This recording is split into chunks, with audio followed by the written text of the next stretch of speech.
The Crotchety Old Men podcast is not a registered investment, legal, or tax advisor or a broker-dealer. All investment financial opinions expressed by or on the Crotchety Old Men podcast are from the personal research and experience of the owner of the site and are intended as educational material. Although best efforts are made to ensure that all information is accurate and up to date, occasionally unintended errors and misprints may occur. Before you invest or make any investment-based decisions, consider your own personal circumstances. You should do your own research and seek advice from a financial professional.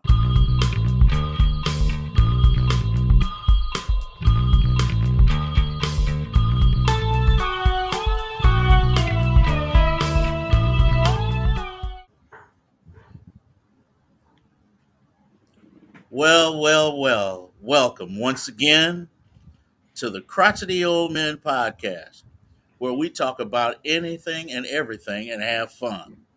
Joining with me is my trusted brothers, Gary Smith. How you doing, Gary? Oh, all is well, my friend. All is well. And we also have George Crumley. What's Morning, happening, B. George? Everything's good, man. Everything's good in the neighborhood. I hear you. Well, today we have an interesting guest on. Brother's name is Azikiwe, and after reading his bio, sounds like a Barry Gordy story. So let's start. Let's get this party started. Why don't we? All right. Well, look here, man. I met this young man a number of years ago, and I tell you, when you see someone's growth and and take off the way Azikiwe Johnson's had, and I call him Zeke, you all. So Zeke, he's a phenomenal guy. As a matter of fact, he's also known around these parts as the Detroit real estate man. Let me tell you something about Zeke. Back in 2012, he stepped out on faith with only $35 to get started learning and investing in real estate. After taking an online course on how to play the middleman between a cash buyer and sellers, he was able to save up $25,000 to purchase his very first property free and clear. He turned around and sold that rascal and made a $15,000 profit. In 2015, he learned how to leverage his money to borrow more money. You know what I'm saying, OPM, other people's money. And he started flipping retail homes, selling them over the asking price at the top of the market. At that time, he started profiting at least $30,000 per house on most deals. He quickly became known, especially around the Detroit area, as the local market, as the Detroit real estate man. And then, take it out, he took it worldwide. Well, he will be going worldwide. But anyway, he started traveling around the United States, speaking to other investors on how to invest in the city of Detroit. He earned double-digit interest rates returns back before it was even thought about that could be happening here in the real estate market. He built also an online community of students and sought out to teach others how to invest in real estate with no money, no credit. Now, after flipping over $1 million worth of properties in 2019, Zeke realized that he wanted to build wealth. But in order to build wealth, he has to start buying and hold the properties rather than flipping them and starting all over again. So here it is last year in 2022. This brother now owns $1 million worth of real estate, and he's looking to get another million this year. Hey, let's welcome, man, Zeke Johnson to the studio. All right, brother Zeke. Zeke, what's going on, man? Talk to us. Hey, I like that introduction. Hey, you start making me nervous. I'm like, who's this guy talking about? That guy sounds awesome. That's the Crotchety Old Men for you, brother. Right. Well, so y'all want me to go into the story now? We want you to tell folks how you do what you do. Oh man, so you said it best, man. I'm highly motivated. I had a family. I didn't come from much. I watched my father. My father's from Nigeria, so he didn't teach us much verbally, but he led by example. And I watched him, come here from a country with nothing, got educated. He wasn't a consumer. He invested his money, and he always told us, a job was a dead end. So I always looked forward to entrepreneurship, owning, and things of that nature. And really, meeting Gary was really my introduction, like visually, to real estate. There was a group called God Makes Millionaires, where I met Gary at, and it's a gentleman there. He was a school teacher. He had a unique story. He was making like 35,000 a year. He got into real estate, made over $2 million in a couple of years, and he started to like teach others. That ship sink, but I did learn something from that. That real estate was a great business to leverage. So I just been leveraging my. When I first started, I was leveraging my hustle, my efforts. So I realized that there was investors out there with money, but they didn't have the access to the property. So if I can go find them a property, they would pay me a hefty fee between $3,000 to $10,000, depending on how great the deal was.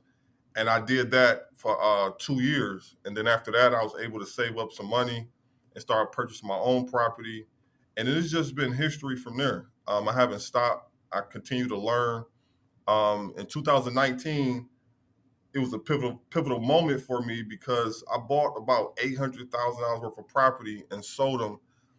But those properties 2 years later was worth over $4 million. So that was a aha moment for me that if you're going to flip property, you can make good money, but if you want to build wealth, you need to buy and hold. So right now, my portfolio is approaching. We just about at $1 million, and I'm looking to purchase $1 million in 2023 worth of property or more. So we're going to transition from single family to multi-family, apartment buildings. I eventually want to get into commercial real estate as well. So it's just a ladder I'm climbing, just learning, leveraging, knowledge, other people money, and I'm having fun with it. Man, that's impressive. That really is. Hey Zeke, for our audience out there, can you kind of walk through because a lot of our listeners are newly engaging in this area because that's what we've been talking about, for the last year is buy real estate, invest your money, save your money, and things like that. Yeah. And you as a good example. So, but it's always comes back to us, how do I start? Where I am, how do I start? So, can you kind of talk to our audience and give them an idea of how you actually start to get, into a process where you can actually start to buy and invest in real estate? Yeah, for sure. So when I first, doing my journey, I got that question a lot. How do you start? Where do I start? I don't have any money. So it starts with a mentor or just learning from somebody. So I started a course called Zero to 100,000 real quick, where if you don't have any money, you start from zero. How can we get you to six figures, as fast as we can? So the process with no money, I started wholesaling. So wholesaling is a part of in real estate where you basically the middleman. You're not a realtor, but you a middleman, and your fee it don't have any limit on it. So if you're able to find some property, whether you got a connection with a realtor, a broker, whether you know your auntie, your uncle, a family member going into foreclosure, tax foreclosure, or just have a distressed property, a motivated situation where they need to sell their property at a discount, you can play the middleman where you find a cash buyer like myself, say, hey, Zeke, I got this house at 123 Main Street. The seller may be asking 50,000, it's worth 150, and you sell it to me for 60,000. I would gladly pay you 60,000. You pocket $10,000, and you assign your contract to me to purchase the property. So that's one way. If you could do four of those a month, three of those a month, that's a quick $20,000-$30,000 you can make. Now you have enough money to maybe go purchase you a property, whether it's in Detroit, whether it's cheap, or you can leverage that $20,000 by borrowing more money. So when you flipping, we have lenders, hard money lenders. You guys know about this, where they'll loan you 80 to 90% of the purchase price, and then they will loan you 100% of the rehab costs of the property, as long as you 70% all into the deal. So in other words, if the house worth 100, the hard money people will loan you up to $70,000 for this property for you to buy it, fix it, and flip it.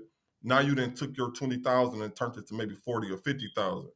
And now you can start buying and holding. So now you have enough money to get into the game and play the game.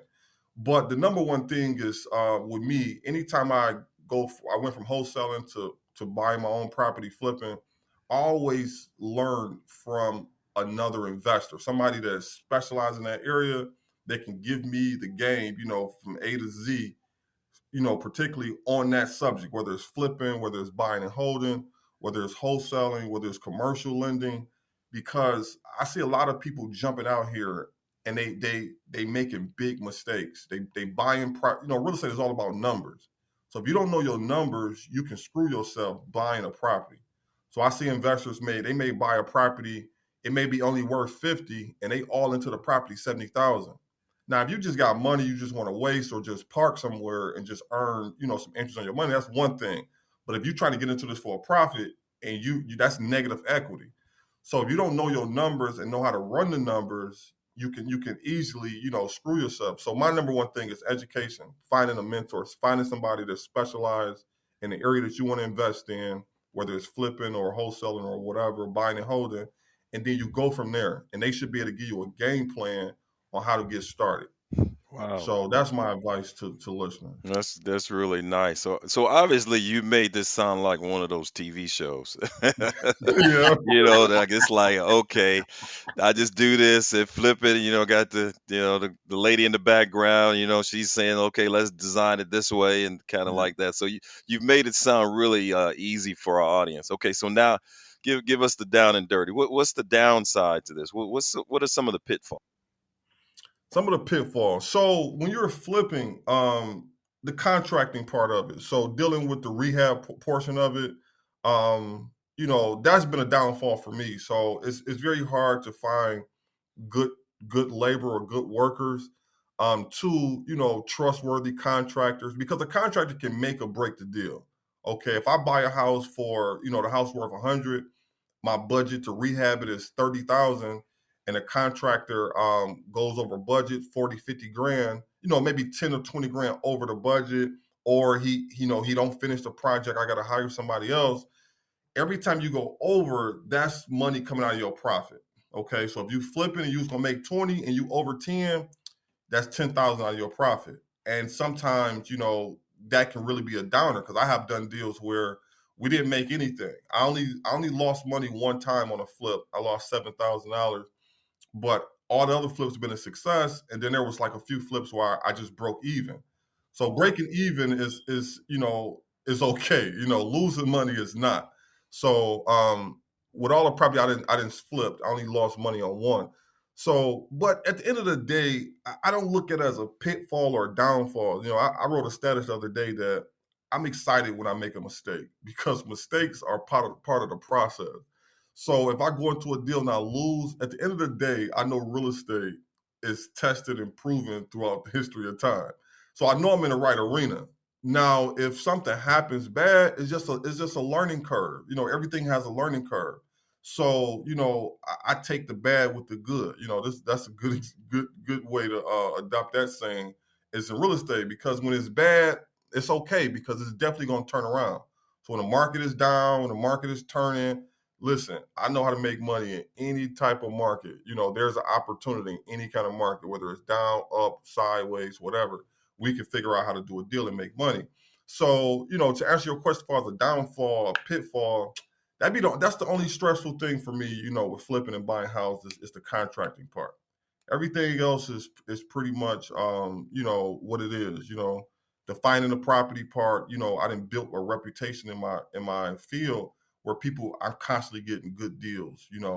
I know how to find my own deals as well, but sometimes I be too busy. I'd rather, let the middleman send me deals. The lending part is pretty easy too, because a lot of people don't know this. Last year I borrowed over $400,000 for a gentleman that I never met. He don't know my last name. We never met each other. And this man will, if I find a deal, he will wire me 100 grand or whatever the house costs right away. I say that to say, like, who would ever tell you that? Everybody think borrowing money is based on credit, based on knowledge, information, history, experience. I never met this man. He didn't even know my background as far as what I was doing. He just knew that I was flipping houses. He had a line of credit over $1 million, and that's what he do. He lend money, and I can get those lenders all day, every day. So the money part is not a big deal. People think you need a lot of money to start. You don't. You know, when I say I started with $35, I literally started with $35. My first deal, I made like $3,000. I was so broke, I didn't even have enough gas money to go pick up the check. The guy had to meet me at the nearest Coney Island, and he had to wave the check in the air to let me know that was him, because I never met him. I literally did a deal from my house.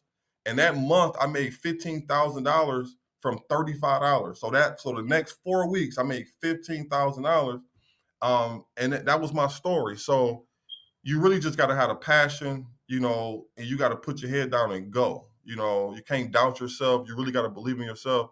And by the time you lift, you get up, you're gonna look around, and you're not gonna be familiar with how far you came. And that's my story. Man, I'm loving it. Zeke, you got me over here, boy, just smiling. If I was Superman, you could see the S from here to the stars. Yeah. I love it. I love it. I love it. I mean, in essence, you say, in essence, you're saying make a commitment to the commitment.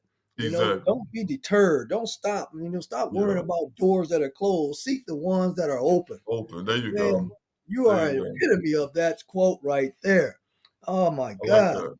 And then as I'm hearing you begin to transition to the buy and hold, which is often called the BRRRR Yeah. investment philosophy, I want you to expound on that. What is the acronym?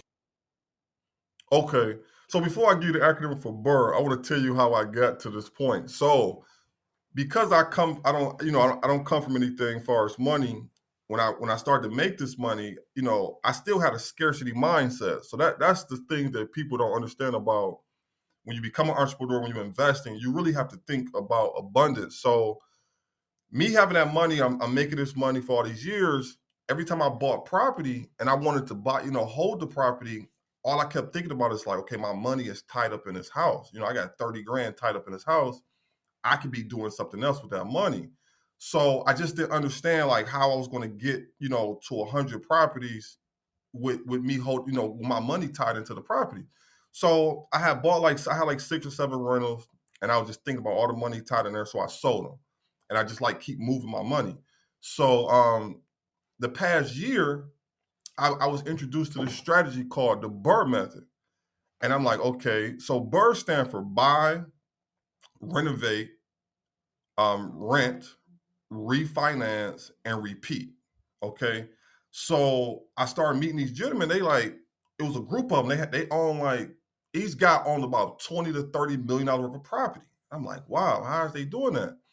So I started to look up this BRRRR method, and the guys were explaining how it worked. And I thought it was so genius. So basically, you take one investment. So just if I buy a property and I'm all in $30,000, I buy it, renovate it using hard money.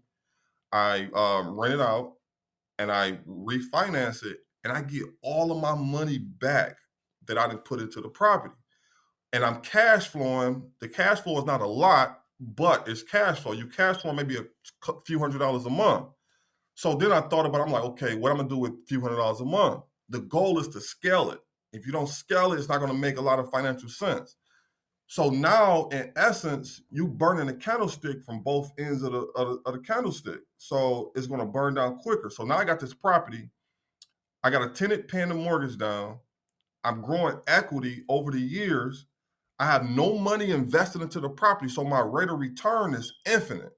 Okay, it's infinite. So there's no percentage. You know, a lot of people look for 20% return. This is infinite because no money is invested, and I got $300 coming every month, and I got a tenant paying down my mortgage, and I got equity in the property. So my property 10 years from now, 15 years from now, I'll be then paid that boy off halfway, and all that equity is mine. So now the goal is to have 30, 40 of those. So last year I bought like 8. This year I'm looking to buy 10. And then we're going to continue that each year. So in 5 years, I can pretty much own over $5 million worth of real estate, if not more, depending on the deals I find. So the BRRRR method was my aha moment, you know, because I'm not looking to really make a lot of money right now. I'm looking to take the money I have and grow it, you know, over time with equity. So right now I got like 3 deals going on that I'm going to BRRRR that we're going to keep. and I just bought a duplex. You know, the rent on a duplex is $1,800.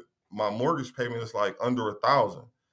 So what if I could do 5 of those a year? Like that's a lot, you know. And then I can, you know, so you can borrow new development, you can borrow rentals, you can borrow commercial real estate. The whole concept is to take your money back out and continue to repeat the process. So so yeah, check, you know, that's a good strategy to borrow. Absolutely. It seems as though you have a lot of connections with a lot of different pieces in this situation, right? Yeah. So for our listeners' sake, I'm sure most of the listeners understand what it takes to do a loan through a bank. But Okay. explain to our listeners what hard money lending is for you. Okay. So yeah, I don't use any banks. So since I've been into the real estate game, you know, I don't use any banks. So um and there's a reason why. Banks don't normally lend you money to fix up a property or nothing like that. They want you to own it, maybe use the equity from it, refinance. Then they want you to have a really good credit and stuff like that. So a hard money lender is basically um, a lot of the companies, the way it works is just I can start a hard money company. I can have maybe ten people and raise some capital, and I promise them a percentage on their money.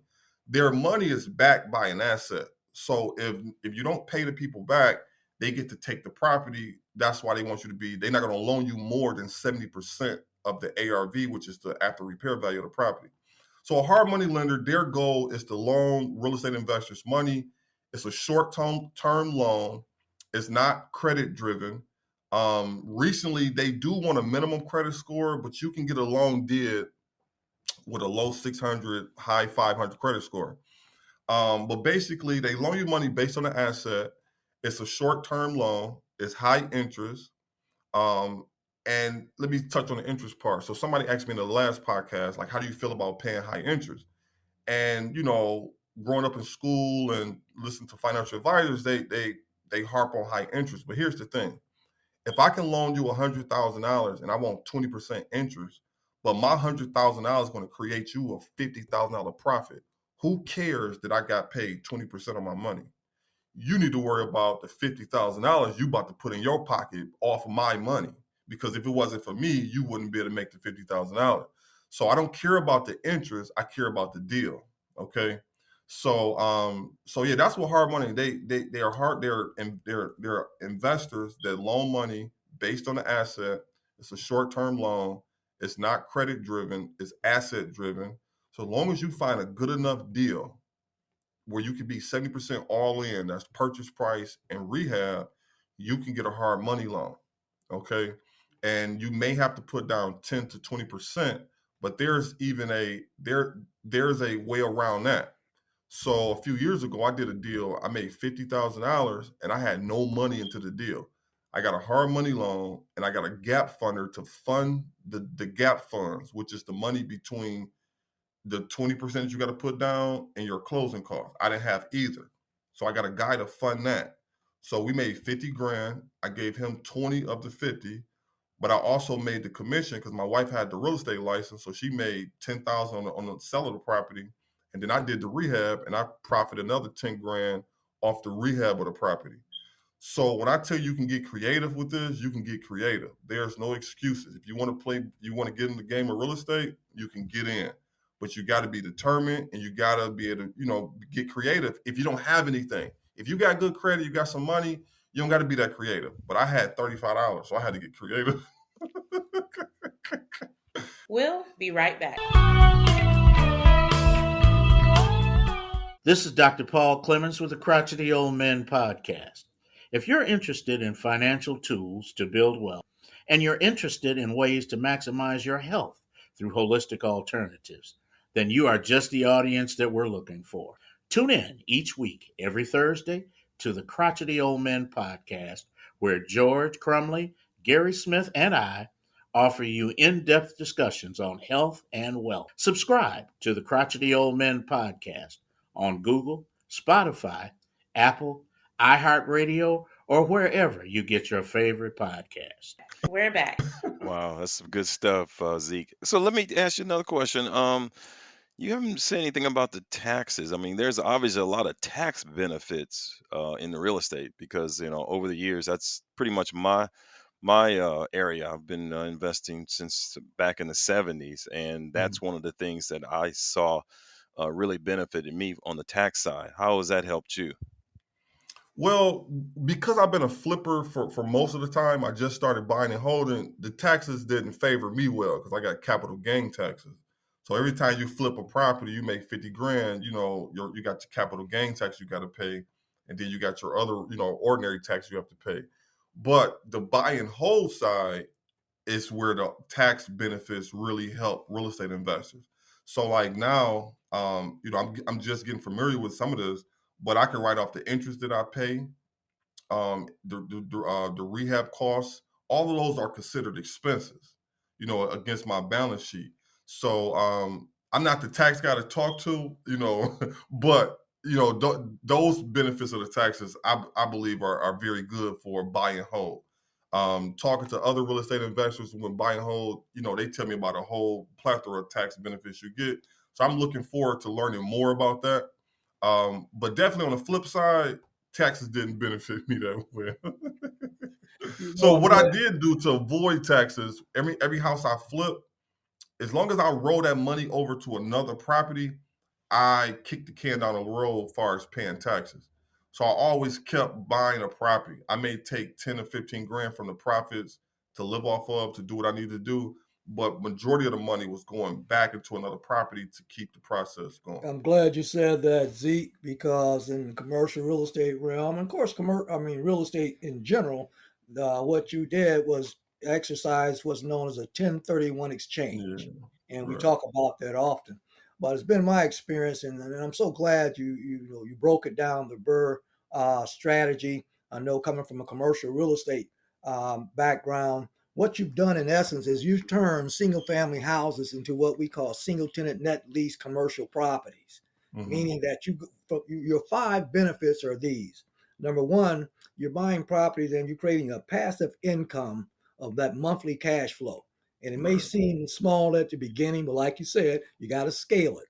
No Yeah. different than when you're buying a CVS or whatever, that property is cash flowing. So that's Mhm. one of your benefits. The other one is the market appreciation potentiality, because as whether the market goes up or down, you're going to have appreciation because of the long-term hold strategy. Your real estate is going to increase in value. It's just inevitable. Yeah. The third one is that as the tenant pays your mortgage down, so does your equity spread increases. So you're making money, and the tenant is doing this for you because they're taking care of the property. They're also paying your mortgage, which gives you more equity.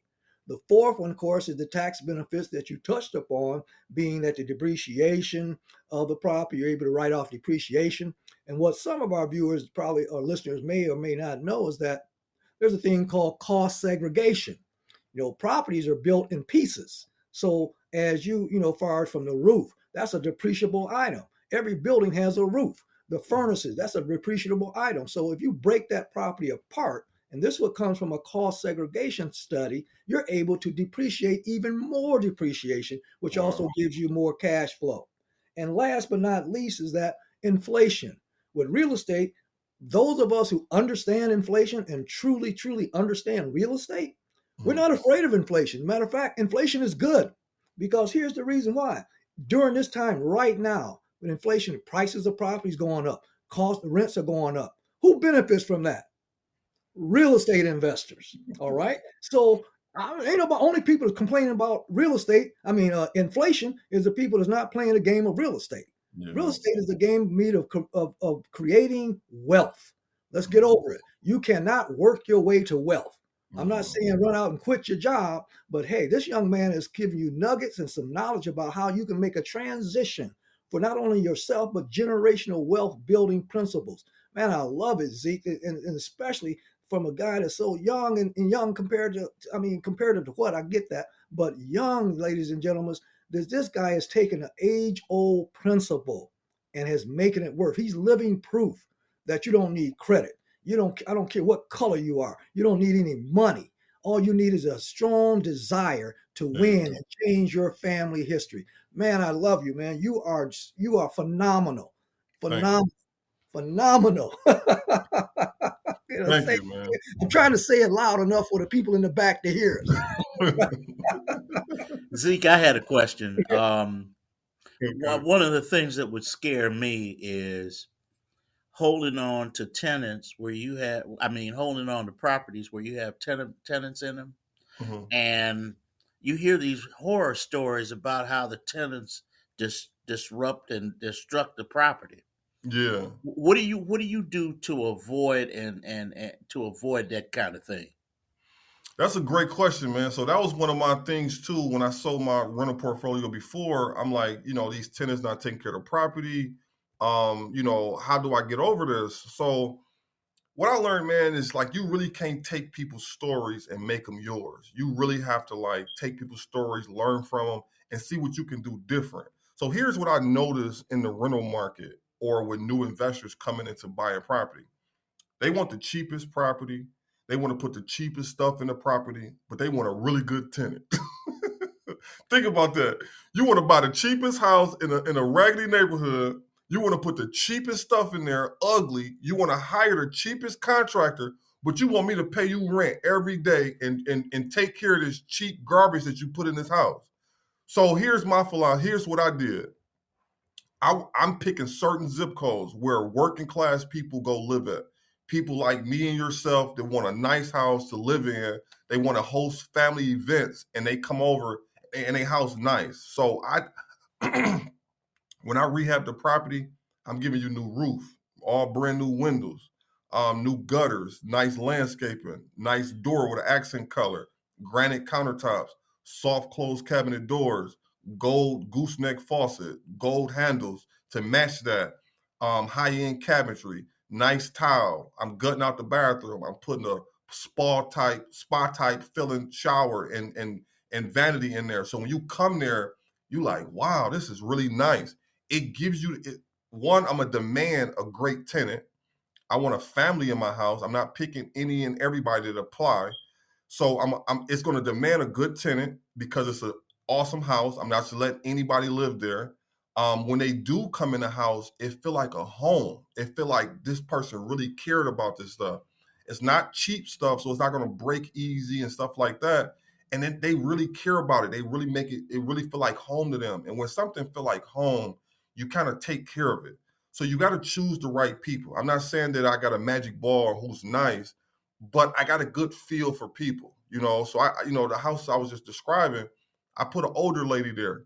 This is a lady that want to stay in a house 10 plus years. She don't like moving. She take care of that house like it's hers. I went there the other day. You can eat off the floor outside. That's how clean and neat it was. She don't even have a garbage can. She said, "Look, ain't gonna be no garbage in this house." She didn't put brand new windows on my back studio porch, on my sun porch. She is doing stuff to upgrade the house. She done redid the floors to give it a better shine. So when I picked her, I was real intentional when I picked her. You know what I'm saying? And so forth and so on with other tenants. Now I probably won't bat 100, but I bet you out of 10 houses, I may only have one or two that act a fool or tear up something. But typically, what I've been doing so far, people that live in a house and they feel like home, they take care of it and they stay a long time. Man, The landlords that have these disasters, these turnovers, it's because when you move there, you already looking for somewhere else to live. You stay there a month, the faucet leaking, there's a smell coming out the basement, there's violence in the neighborhood. You already looking for another place to go. So if something break, you're not gonna take care of it.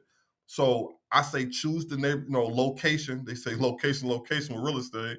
So I like to choose the neighborhood. I like to be intentional on what I'm buying, not just buying anything because it's cheap. I don't really want cheap property in cheap neighborhoods. I'm looking for a property that has the potential to increase in value each and every year. I'm looking for a neighborhood that's on the come up. Okay, so when you're doing this BRRRR method, one of the key factors in the BRRRR method is if I can catch a neighborhood. Like I got a house now, just give you guys an example. I bought the house for 60,000. At the time it was worth about 190 once I fix it up. I just got it appraised. The value came in at 303,000. I said that to say because I caught this house in a neighborhood that's on the come up. It was maybe only 2 other houses in that neighborhood that had been bought, fixed up, and sold. There's new condos being built. There's a new hospital that's been built. There's a new cancer center across the street. So when you see signs like this, you know that this neighborhood is on the come up. So what's the max for this area? Probably $500,000. So I bought it for 60, which so I'm gonna ride that growth, all the way up until then. Now, can I do this 5, 10 times a year? That's how you get to millions of dollars in equity and owning real estate. You find these neighborhoods. Detroit has a plethora of neighborhoods that they're focusing on dumping millions of dollars in. So if you get there before they do that and just wait, and then you're going to be able to ride that wave and get all that upflow, all that upside from that property. So that's my answer to you. Like I try to buy good property Wow, man, that's where a great good people try strategy. to move to. That's a Yeah, great strategy. And in fact, that's kind of what I always thought, be able to provide, a reasonable rental property, but have it in good shape so people want to stay there. I mean, yeah, that's a great philosophy, and I really like your plan and your strategy. And a lot of people get into the real estate business without a plan. yeah, All they think of is the dollars. And yeah. Smitty kind of summarized it with me. He said, "Don't chase the money, look for the opportunities." And There see, you that's go. kind of exactly what you're doing. You're looking for the opportunities, and the money comes along with that. But Yeah. you've got a great strategy. I got one more question. Say, okay, so a lot of people think that the economy right now is bad. They talk about inflation, the interest rates are high. Not high to me because I mean I've seen 12 bought houses at 12 and 13%. So 6% to me is still pretty reasonable. But from your perspective, have you had to change your motto at all with the lack of inventory of houses and also with the perceived higher interest rates? No, because the lack of inventory is based on the MLS. They don't have a monitoring system or I don't know what you would call it, but a way to take the statistics for motivated sellers. See, when the market dies down, a lot of people get into distress situations. So I buy a lot of my property off market. So Susie up the street that then lost her job because GM laying off because the economy down, she can't make her mortgage payments. But she been living there for 15 years and she done built up some equity. So now she is selling her property at a deep discount. I can buy that property and then I can put a tenant in there and do my BRRRR method. So that's good for me. Far as interest rates, I was looking at that. So right now my last deal I refinanced at 8%. Now that is kind of high, depending on how you look at it. But guess what? It's offsetted by rents. Rents are real high. So a 2-bedroom Section 8 is going for almost $1,300 a month. A 3-bedroom Section 8 is going for $1,500 a month. So that high interest rate I'm paying is offset by a high rent amount. So I'm still able to cash flow and still able to, um, you know, make money on that type of deal. So no, I don't let the economy dictate how I buy real estate. If you buying good, like right now, flipping. I thought flipping had died down, but talking to some of my colleagues and my people that I work with, if you put a good product out there, where you're marketing to 80% of the buyers, which is first time home buyers, FHA, you're gonna sell that product. It's just that simple. And if you buy something, you're gonna rent it out. Oh my God! When I put out a rental, I get thousands of applications. People looking to, especially when you got a nice rental. When you got a nice rental, oh, you get to pick from the best. So yeah, man, the economy has not affected how I buy. I have changed my philosophy based on what I'm continuing to learn. So my thing is all about growth. Renewing my mind when it comes down to investing. So Well, it couldn't have been well said, no better said than how you presented it today, Zeke. I mhm. applaud you. Thank you for taking out the time to visit the crotchety old men. And hey, for our listeners, how can people reach you that want to know more, particularly those who want to learn your strategies and processes? How can they reach out to you? Oh, so I'm heavy on social media, TikTok, Facebook, Instagram, but my main source is Instagram. So Detroit Real Estate Man. So that's my name on Instagram.